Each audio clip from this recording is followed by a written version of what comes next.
I had always looked forward to my cousin Emily's Sweet 16. It was the kind of event you dreamed about as a little girl, elegant, glamorous, with a ballroom filled with chandeliers and floating petals. And Emily, of course, was the center of it all. Emily and I grew up together. Our moms are sisters, and we were only a year apart in age. But that's where our similarities ended. While I, Sophie, was raised by my single mother, working 2 jobs to support us, Emily lived in a big house with a backyard pool, weekly shopping sprees, and custom birthday cakes that cost more than our rent. Aunt Rachel, Emily's mom, always made sure everyone knew how much better off they were. A few weeks before the big party, Aunt Rachel surprised me with a gift. "This is for Emily's Sweet 16, she said with a smile that felt a little too tight. "You'll need something appropriate." I opened the package, my hands trembling with excitement. Maybe it was the dress I had pointed out at the store weeks ago, the emerald green one with a sweetheart neckline and a soft satin skirt. But what I found made my breath hitch. It wasn't the dress I'd admired. It was a maid's uniform. Black with white lace trim. A starched apron. Sensible shoes included in the box. I blinked, thinking maybe this was a joke. This isn't a dress," I said cautiously. "Oh, it is," Aunt Rachel replied coolly. "It's your role for the evening. We'll need someone to help with the serving and cleanup, and since you're family, we thought you'd want to pitch in." I stood there frozen. My mom, Mira, was in the kitchen, overhearing the exchange. Her jaw clenched, but she didn't say anything. I could feel the shame curling in my chest like smoke. Emily was going to be in a princess gown, and I was supposed to be the help? "I thought I was invited as a guest," I said, my voice cracking. Aunt Rachel waved her hand dismissively. "Of course you're invited, sweetie. But this is how you can contribute.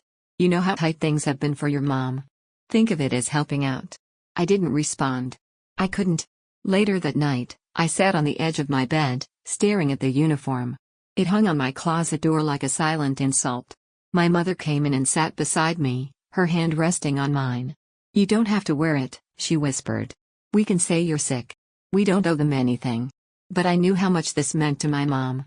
She'd been trying so hard to stay in the family's good graces, hoping they'd help us if things ever got worse. I didn't want to embarrass her. "I'll do it," I said softly.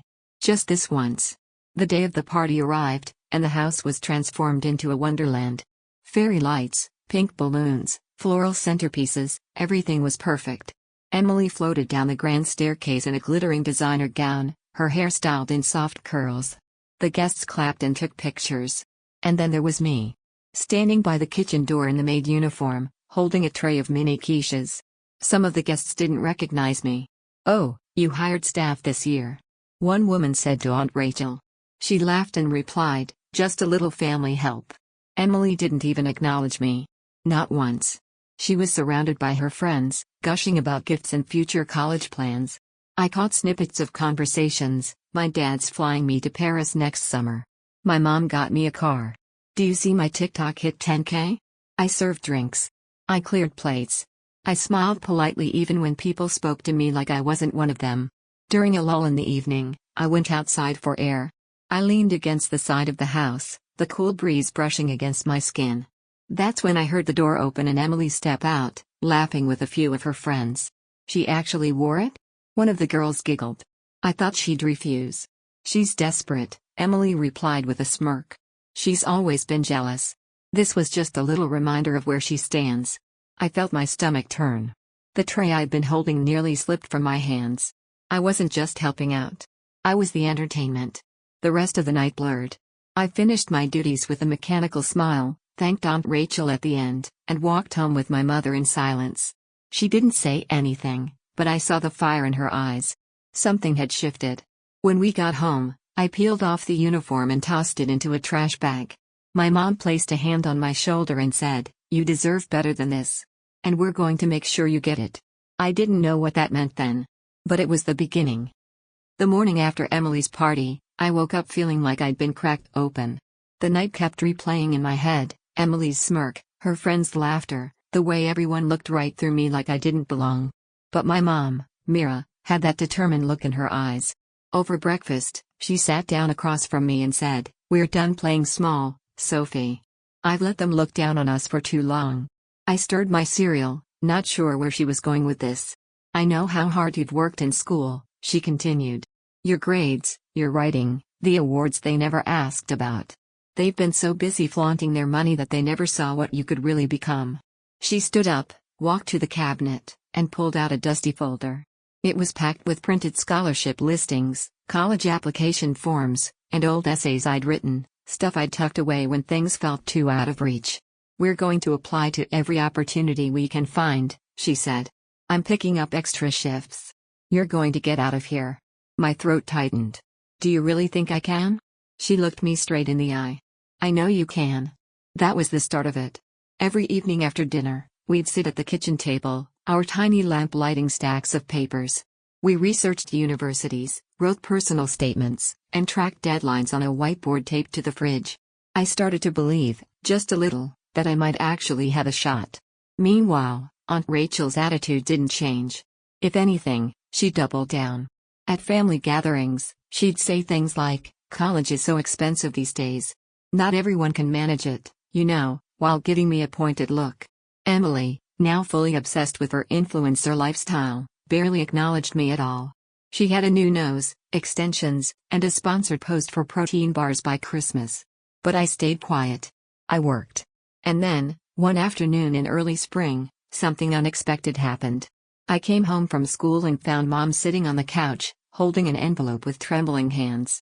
She looked up at me with wide eyes. "You got it," she whispered. I blinked. "Got what?" She handed me the envelope. The return address said Monterey College, one of the top liberal arts schools in the country, and my dream school since I was 13. I tore it open, heart pounding. Inside was a thick packet. On top was a letter. Dear Sophie Collins, we are pleased to inform you that you have been accepted into the Monterey College class of 2029 with a full academic scholarship, including room and board. I dropped onto the couch in shock. My mom started crying. And for the first time in months, I did too. Word got around fast. My mom was so proud, she couldn't help but tell our neighbors. Aunt Rachel, of course, found out within a day. She called that evening. "Hi, Mira," she said sweetly over the phone speaker. "I just heard the news. Monterey College. Isn't that the one up north with all the artsy types?" "Yes," my mom replied stiffly. "Sophie got a full ride." "Well, isn't that something? Emily's applying to some schools, too. Of course, she's looking at private universities on the East Coast. Places with real prestige. Still, I suppose Monterey is nice." I could hear the thinly veiled snobbery in her voice. But this time, my mom didn't flinch. "It's one of the top programs in the country, Rachel. Sophie earned every bit of it." I thought that would be the end of it. But Aunt Rachel had other plans. A week later, she invited us to Emily's graduation dinner at their country club. "Just close family," she said. I didn't want to go. But my mom thought we should, to show them we weren't ashamed anymore. So we went. Everything was exactly how I expected: white tablecloths, servers in tuxedos, champagne flowing freely. Emily made a grand entrance in a silk gown that probably cost more than our entire wardrobe. I wore a simple navy dress from a thrift store, cleaned and pressed with care. We were seated at the far end of the table, next to the dessert trays. I recognized the spot. It was where servers usually stood before bringing out birthday cakes.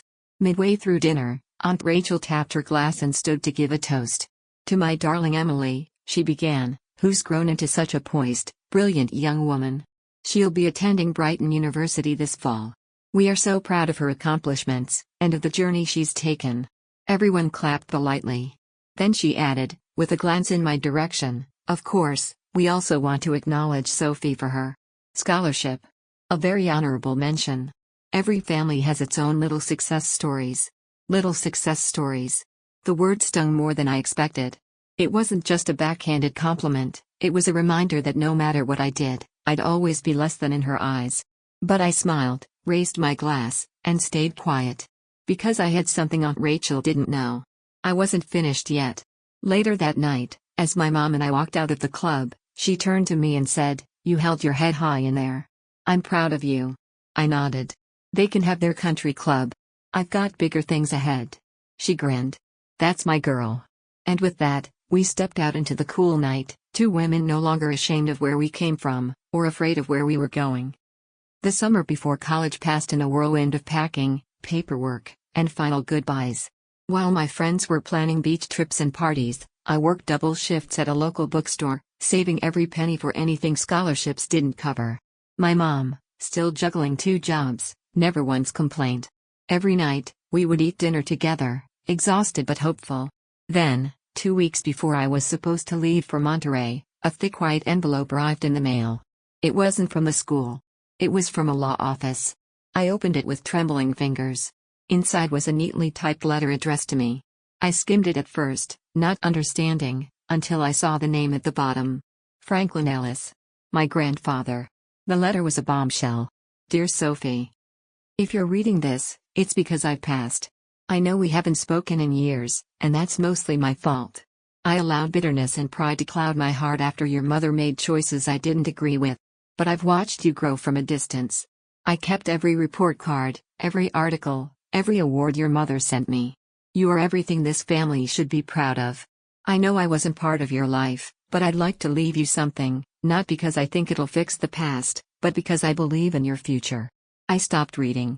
My hands were shaking too hard. Mom. I called out. You need to see this. She came in wiping her hands on a dish towel, eyes narrowing at the envelope in my hand. When she read the letter, tears welled up. I didn't know he wrote this, she said softly. We hadn't spoken in years. Not since he cut me off. There was more. I've left instructions with my lawyer to transfer ownership of a small cottage upstate to you. It's not much, but it's paid for and sits on land your grandmother once loved. Use it however you like, sell it, live in it, or just keep it as a place to think. I hope it gives you something I failed to, peace. I sat back, stunned. I'd grown up believing my grandfather had turned his back on us. And in a way, he had. But this was something different. This was acknowledgement. An apology, however late it came. That weekend, Mom and I drove upstate to see the cottage. It was small but charming, surrounded by wildflowers and tall trees. The wooden porch creaked, the paint peeled in places, but it had a warmth that felt unexpected. There were old photos in dusty frames still hanging on the walls. Pictures of my mom as a teenager, and even a faded photo of me as a toddler, something he must have kept all these years. We spent the day cleaning, laughing, crying a little too. It was healing in a way I never expected. That night, I sat on the porch steps, watching the fireflies blink in the tall grass. I realized something: I wasn't invisible. Not to everyone. Not anymore. But the real shock came a few days later. We received a call from the lawyer again. There had been a reading of the will, and Aunt Rachel had been there. Apparently, she had expected to inherit everything. According to the lawyer, when she found out the cottage had been left to me, she stormed out of the office like a tornado, yelling something about how it was supposed to be hers. My mom and I looked at each other and laughed for a solid 5 minutes. It felt good.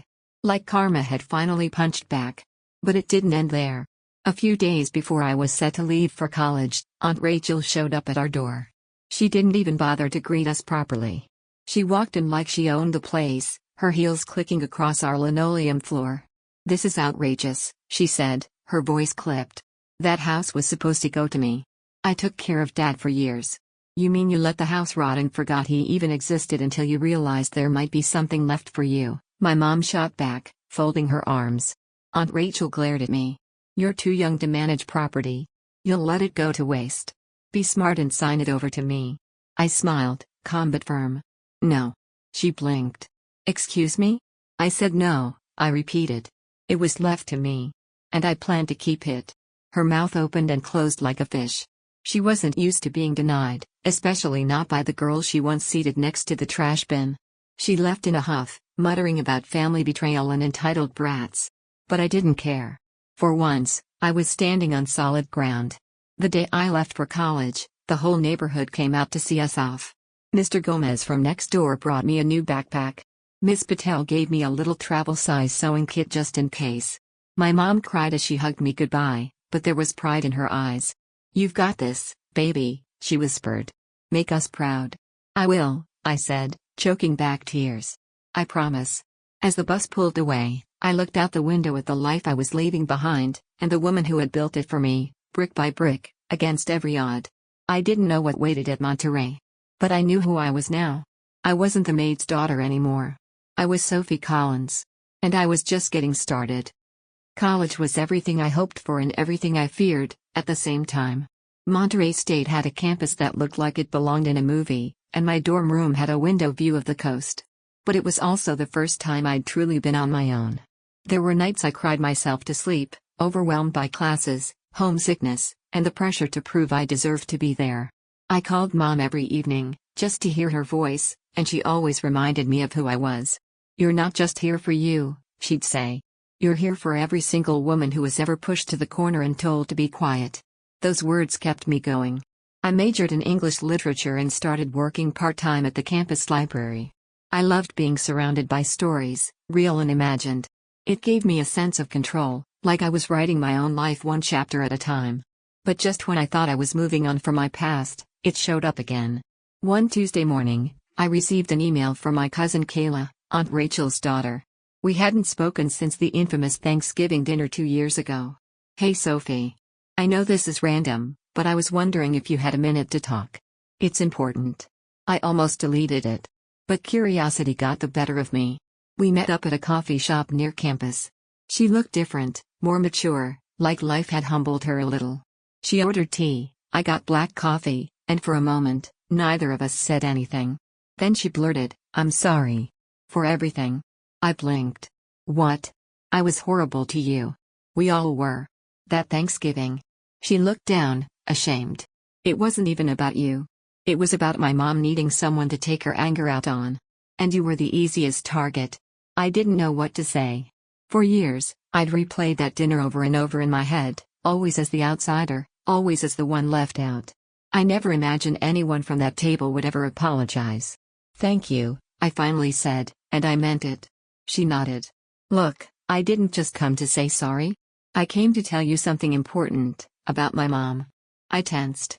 "She's trying to challenge the will," Kayla said quietly. "She thinks you forged it or manipulated Grandpa when he was sick. She's looking for anything she can use against you." My stomach dropped. "But that's insane," I said. "I didn't even know he was going to leave me anything." "I know," Kayla replied. "But she's bitter. After the cottage went to you, and she found out there was also a small trust fund in your name." I froze. "Wait, what trust fund?" Kayla looked just as confused. "You didn't know?" "Apparently, my grandfather had also set aside a college trust fund for me, a small one, just enough to help cover books and fees, but still, it was another blow to Aunt Rachel's ego." That night, I called the lawyer to confirm. He verified it. I had access to a $15,000 education fund. My knees went weak. I had been working every extra shift I could find just to afford textbooks, and here was this gift, something I didn't even know I had.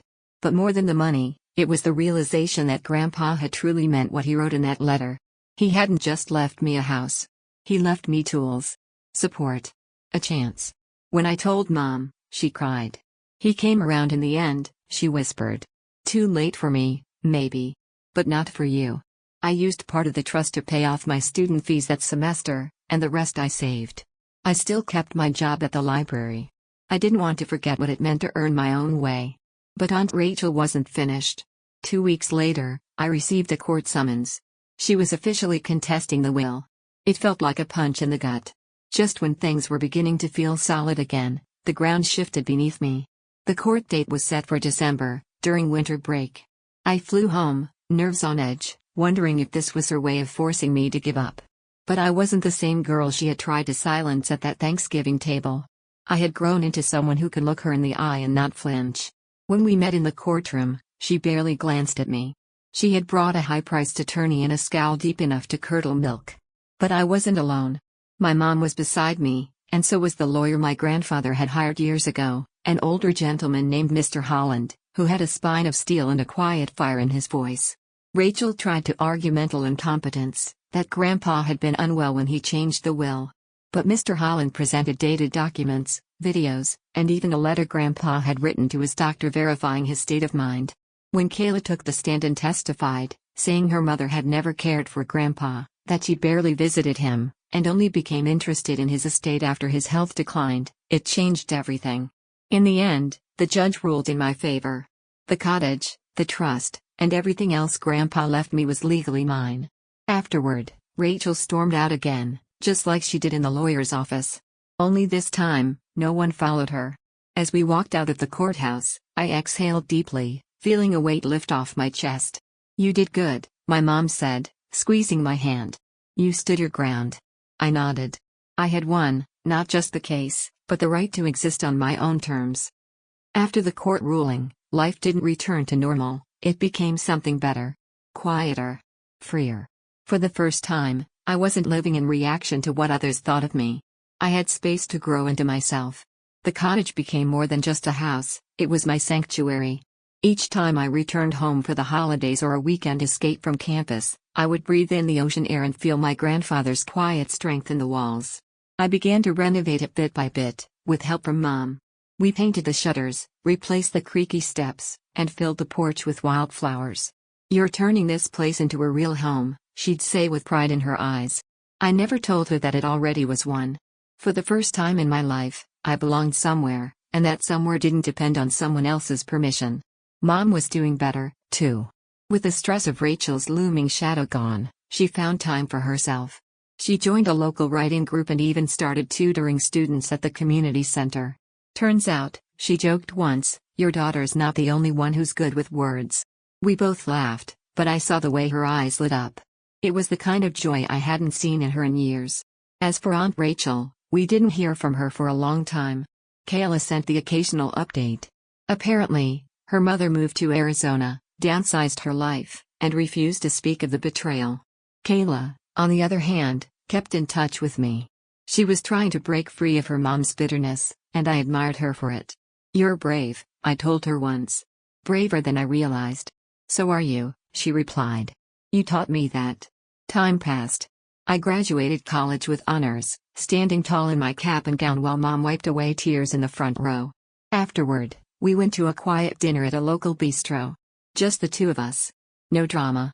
No shouting. Just peace. "This moment," she said, raising her glass of sparkling cider, "is the one I've waited for since the day you were born." I held her hand. "We made it, Mom." A few months later, I got a job offer at a publishing house in San Francisco. It was a dream come true, working with books, helping shape stories that mattered. But before I moved, I had one last thing to do. I sent out invitations for a dinner at the cottage. Not a holiday. Not a birthday. Just dinner. A celebration of survival, growth, and healing. I invited close friends, my mom, a few mentors from college, and, hesitantly, Kayla. To my surprise, she came. The table was set with care. White linens. Candles flickering in mason jars. My grandmother's old dishes, which I found boxed in the attic. Everything felt warm and welcoming. As we all sat down, I noticed there was one seat left at the head of the table, the very seat that used to be reserved for my grandfather. Everyone waited for me to sit there. At first, I hesitated. I didn't think I'd earned it. But Mom smiled, nodded, and said, "It's yours now." So I took my place. We laughed. We ate. We shared stories. There was no tension, no whispered judgments. Just people who had come together not because of blood, but because of choice, connection, and love. Midway through the evening, Kayla pulled me aside on the porch. "I was worried you'd never want anything to do with me again," she admitted. "I thought about that," I said honestly. "But then I realized, I don't want to carry that bitterness forward. It's not who I want to be." She nodded, tears forming in her eyes. "Thank you for letting me be here." We stood in silence for a moment, watching the stars blink awake in the sky. Then she added, "You know, I used to think the family table was the most important thing. Being seated there, being seen. But now I get it. It's not the table. It's the people around it." That night, as the last guests left and I stood in the doorway of the cottage, I thought about how far I'd come, from the girl pushed to the corner at a Thanksgiving dinner, to the woman now sitting at the head of her own table. Not because someone gave me permission, but because I built it myself. And that, I realized, was the true inheritance.